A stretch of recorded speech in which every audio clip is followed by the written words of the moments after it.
तर मतदारसंघातील यादीच्या घोटाळ्यात राहुल गांधी यांनी केलं ते आदित्य ठाकरे करणार असं संजय राऊत यांनी सांगितलंय। फडणवीस आणि मंत्रिमंडळानं मोठ्या पडद्यावर पाहावं असं संजय राऊत यांनी म्हटलंय।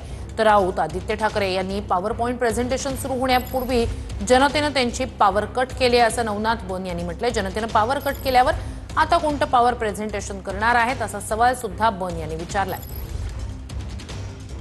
मतदार यादीतल्या घोटाळ्यांसंदर्भात जे दिल्लीत राहुल गांधी यांनी केलं होतं ते मुंबईमध्ये आदित्य ठाकरे आणि त्यांची टीम करेल। महाराष्ट्राच्या आणि देशाच्या निवडणूक आयोगानं काळजीपूर्वक पाहावं,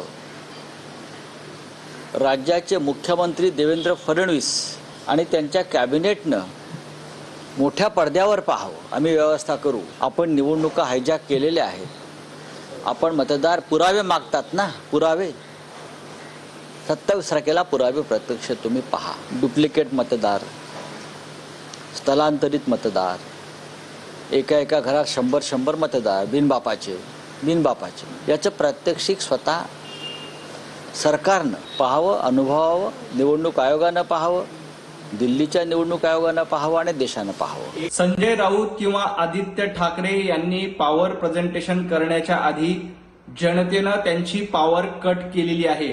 त्यामुळे तुम्ही कितीही पॉवर प्रेझेंटेशन केलं तरी जनतेला त्याचा काहीही उपयोग होणार नाही।